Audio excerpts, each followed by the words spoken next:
نماز جنازہ میں شامل ہونے کا طریقہ،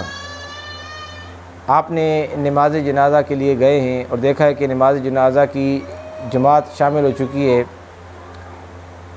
آپ کو نہیں پتہ کہ امام نے کتنی تکبیریں کہہ لی ہیں، تو آپ نیت کر کے اللہ اکبر کر کے آپ نماز جنازہ میں شامل ہو جائیں۔ اپنی تکبیریں جو ہے ان کو یاد رکھنا ہے کہ میں نے کتنی تکبیریں کہہ لی۔ اب نیت کے بعد جو آپ نے تکبیر پڑھی ہے اللہ اکبر، تو یہ آپ کی ایک تکبیر ہو گئی۔ اب اس کے بعد امام اللہ اکبر کہتا ہے تو آپ بھی اس کے ساتھ اللہ اکبر کرتے ہیں، اور اللہ اکبر کرنے کے بعد امام سلام پھیر دیتا ہے، تو آپ نے نیت کے بعد جو تکبیر پڑھی ہے وہ ایک تکبیر ہو گئی، اور اب امام کے ساتھ جو آپ نے تکبیر پڑھی یہ دو تکبیریں آپ کی ہو گئیں۔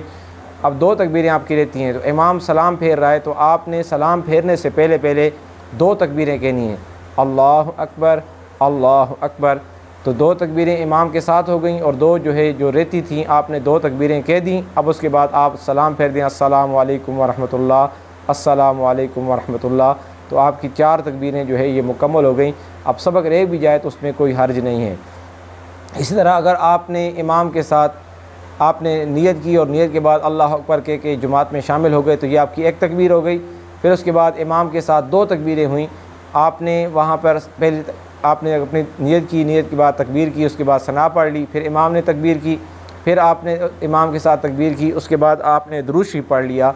اب امام نے تکبیر کہی اور تکبیر کے بعد سلام پھیر لیا، تو دو تکبیریں آپ نے امام کے ساتھ کہہ لیں، ایک آپ نے نیت کے بعد کہہ دی، تو تین تکبیریں آپ نے کہہ لی ہیں، اور ایک تکبیر آپ کی رہتی ہے، تو آپ جلدی سے اللہ اکبر کہہ لیجئے اور اس کے بعد سلام پھیر لیجئے، تو آپ کا نماز جنازہ جو ہے یہ مکمل ہو جائے گا۔ کیونکہ نماز جنازہ کے اندر چار تکبیریں ہیں، تو آپ نے امام کے ساتھ جتنی تکبیریں کہی ہیں ان کو بھی یاد رکھنا، اور جو نیت کے بعد آپ نے تکبیر کہی ہے اس کو بھی آپ نے یاد کرنا ہے۔ تو آپ اس کے حساب لگا لیں کہ اگر چار تکبیریں مکمل ہو گئیں تو آپ سلام پھیر دیں، اگر چار تکبیریں مکمل نہیں ہیں، کوئی ایک یا دو تکبیریں آپ کی رہتی ہیں، تو آپ ان کو پہلے کہہ لیں، اور اس کے بعد پھر یعنی اللہ اکبر اس طرح کہہ کے اپنی چار تکبیریں مکمل کر لیں، اور دونوں طرف جو ہے آپ سلام پھیر لیں، تو آپ کا نماز جنازہ یہ مکمل ہو جائے گا۔ اللہ رب العزت کی بارگاہ میں دعا ہے ہمیں سمجھ کر عمل کی توفیق عطا فرمائے۔